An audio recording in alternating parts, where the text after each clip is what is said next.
বিয়ের পর মেয়েদের আপন বলতে স্বামী ছাড়া আর কেউ হয় না। বিয়ের লাইফটা থাকে একরকম, বিয়ের পর লাইফটা হয়ে যায় অন্যরকম। বিয়ের আগে বাড়িতে যে দামটা থাকে মেয়েদের, সে দামটা বিয়ের পর আর থাকে না, কারণ সে অন্য বাড়ির বউ হয়ে যায়, মেয়ে পর হয়ে যায় বাবার বাড়ি থেকে। ঠিক আছে? আর সেই স্বামীকে অন্য পুরুষের জন্য কখনোই অবহেলা করবেন না, কখনোই না।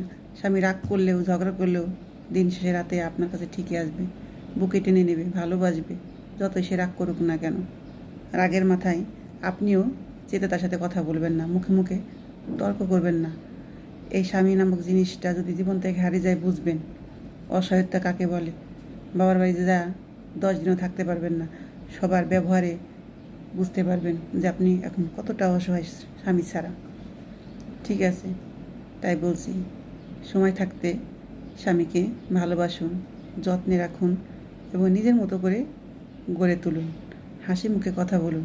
স্বামী বাড়ি থেকে আসার পর তার সাথে খিটমিটিয়ে কথা বলবেন না, চেঁচাচেঁতি করবেন না। যেটা বলুন আস্তে ধীরে ঠান্ডা মাথায় বলুন। চিল্লাপাল্লা করলে স্বামীদের মন খারাপ থাকে, তাদের মাথায় কখন কি বলে বসে, মারি দিল, গায়ে হাত তুলো, তখন কি করবেন? অতএব ঠান্ডা মাথায় কথা বলবেন। স্বামীর সাথে ভালো ব্যবহার করুন, সুখে শান্তিতে থাকতে পারবেন। এই স্বামী না থাকলে কারো কাছে আপনি মূল্য নেই। শ্বশুর বাড়ি বলুন, বাবার বাড়ি বলুন, যেখানে বলুন, আত্মীয় স্বজন, স্বামী থাকলে সবাই আদর করবে, সবাই খোঁজ নেবে। স্বামী না থাকলে কেউ খোঁজ নেবে না, কেউ জিজ্ঞেসও করবে না তুই কেমন আছিস, কী অবস্থা।